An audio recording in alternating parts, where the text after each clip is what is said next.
Hello everyone, it's Greg from Edinburgh Renaissance Fencing Academy here. Today's video is a practical training one. So I want to explore an extremely important principle within historical fencing, and that is the idea that the sword leads and the foot follows. Now I'm going to explain that principle within the context of Giacomo di Grassi's fencing system of 1570. However, it is, I believe, an almost universal principle and could be applied to pretty much any fencing system. So bear that in mind as we proceed through the presentation.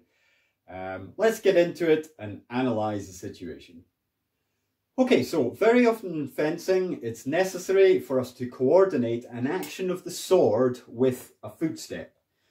In di Grassi's system in particular, this idea is taken to an extreme level because it's a very dynamic, very mobile system. So di Grassi says the foot is the strength and support of the hand, and he advocates that almost every sword action is accompanied by one step of the foot or feet. Now, other fencing systems might not be as extreme as that, but I'm sure you can all understand that it's quite common to combine an attack with the blade with a footstep.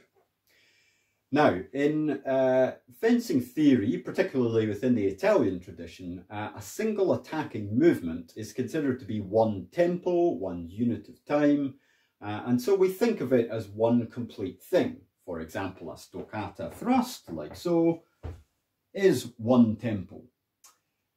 However, within that movement, lots of smaller things are actually happening.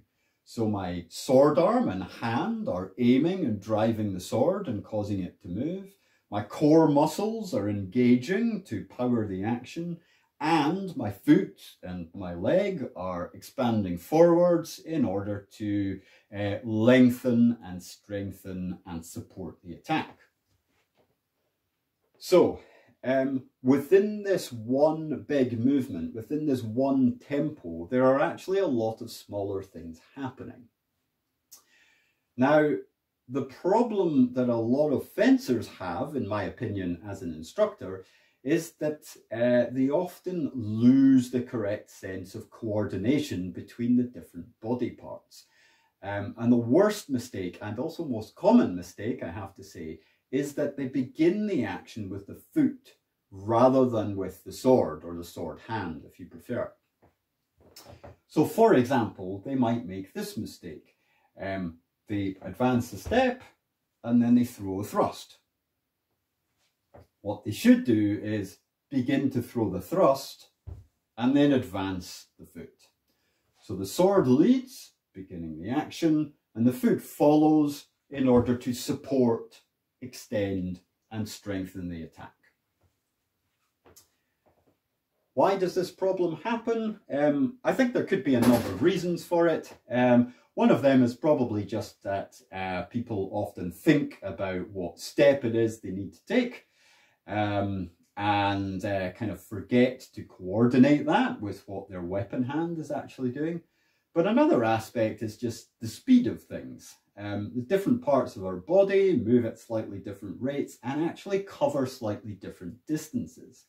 So if we think about the stoccata that I just demonstrated, the di Grassi style stoccata, my hand begins outside my thigh and ends more or less fully extended forwards like this. So this is the distance that my hand has moved.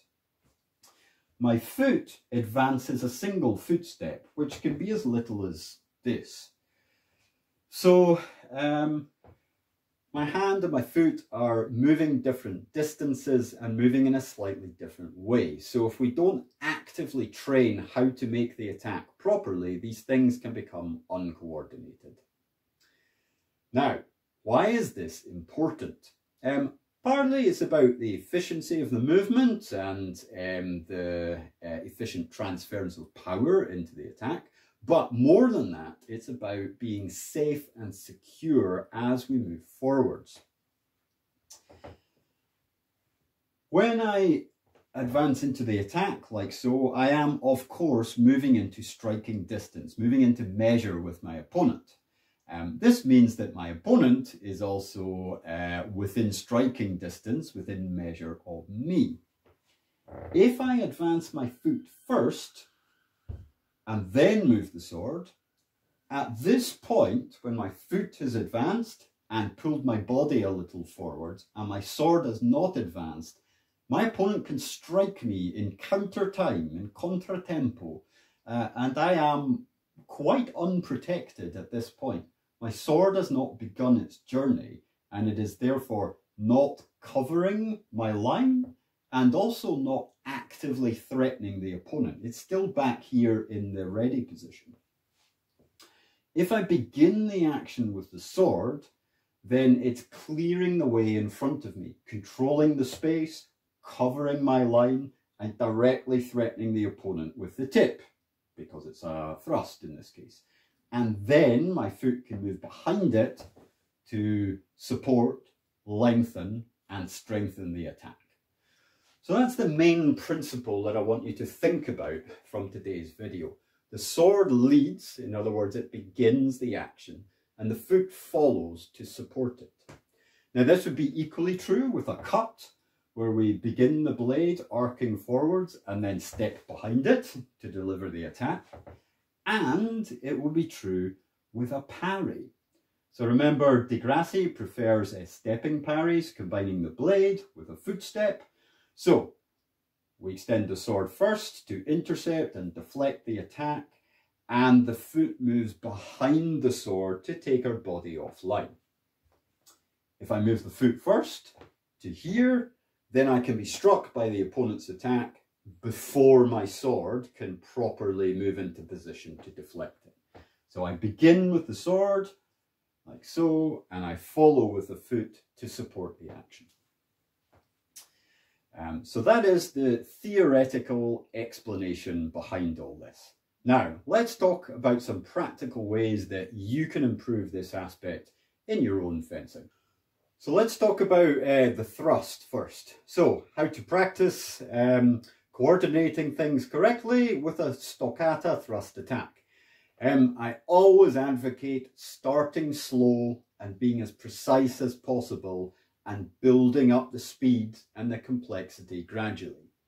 So start off by making some thrusts without any footwork. So you're pushing from the shoulder and guiding with the sword hand. 1, 2, 3, 4, etc. Maybe do 10, 12 repetitions of this. Once you have the action locked in, start following with the lead foot. Remember, following the sword action.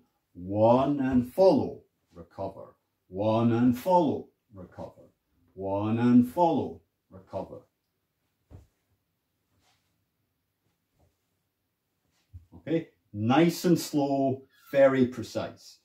And when you feel like you've repeated that enough to internalize it, then you pick up the speed and go a little faster. But still focusing on thrusting first with the sword and then stepping behind it with the foot.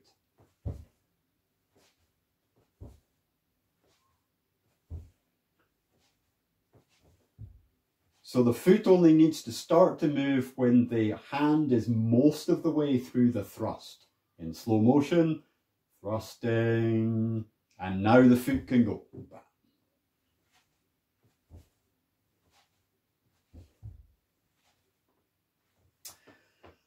The same principle can be applied to practicing the parries. On guard and low ward, this is the action of a parry inside. So we're trying to deflect the attack that way with the forte of our blade, the edge of the forte of our blade, pushing from the shoulder, guiding with the sword hand.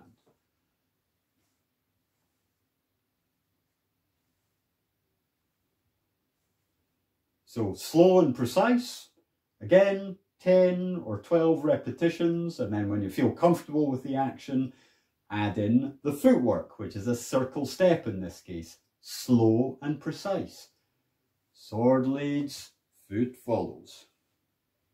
Sword leads, foot follows. Sword leads, foot follows.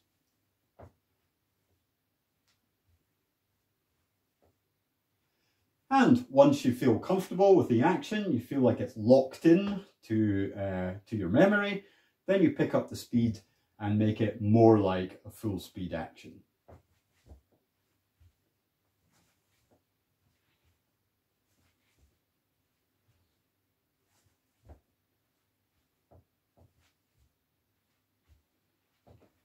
And so on.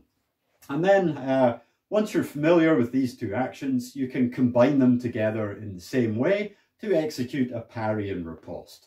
Start off slow and then go fast only when you are accurate and confident with your movements.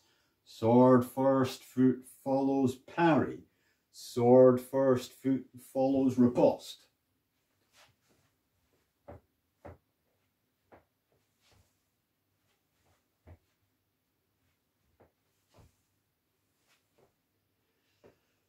Obviously, I've only demonstrated two simple actions on one line. So a stoccata thrust and an inside circle step parry. Obviously, if you want to round out the knowledge of the system in terms of Di Grassi's system, you should also practice the outside line. You should practice variations on the parry, different kinds of attack. And the same would be true for any other fencing system that you wish to practice. Start off slow. Lead with the sword, follow with the foot. When you've locked that in, pick up the speed and practice doing the same thing and keeping the correct coordination at full speed. Okay, so that's my advice on how to train this extremely important aspect of historical fencing. So I invite you to go away, think about it and integrate it into your own training. Always remember, the sword leads and the foot follows. On that note, I shall finish there for today. Take care, everyone. I'll see you again soon. Bye.